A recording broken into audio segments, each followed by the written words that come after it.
És akkor most a 3-as kanyar. Antonelli fékezi el magát. És kiüti Verstappen! Kiüti Verstappen, megüti Lawsont. Antonelli hibázott.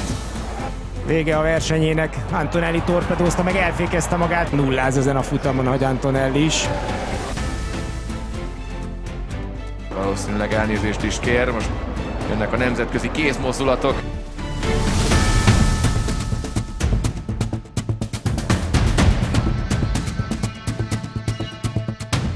Ott jön Antonelli, teljesen elfékezi.